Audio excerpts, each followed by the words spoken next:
Venerdì pomeriggio, Daniela, i bambini il venerdì pomeriggio mangiano il gelato, no? Sì, da un anno in su.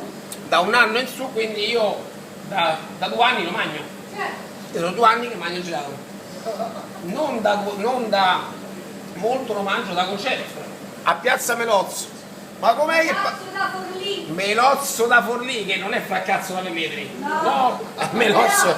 È Melozzo da Forlì. Melozzo. E dove donna Daniela con le sue mani oppure accendendo una sbattitrice te snazzica il gelato. Donna Daniela te snazzica Ogni mezz'ora. ogni mezz'ora, sto male, ogni mezz'ora a Piazza a Piazza Melozzo c'è la panna buona. Ma perché ne parliamo? Perché lei come snazzica bene la panna, snazzica bene gli assegni, ha fatto pulizzetta, ha fatturato. E allora se fattura lei, fatturiamo, ciao fatturare. Venga a mangiare il gelatino, è buono, è fatto con 100% naturale. E secondo te sto male? Piazza Melozzo, ha fatto pulizzetta. Donna Daniela, e viva la vita. Dove va Daniela? Mi sta scappando? Certa, buonasera, sono Daniela. Sì. Viva la vita a Piazza Melozzo, il gelato è da paura. È assicurato col presidente e viva la vita, tutta la vita.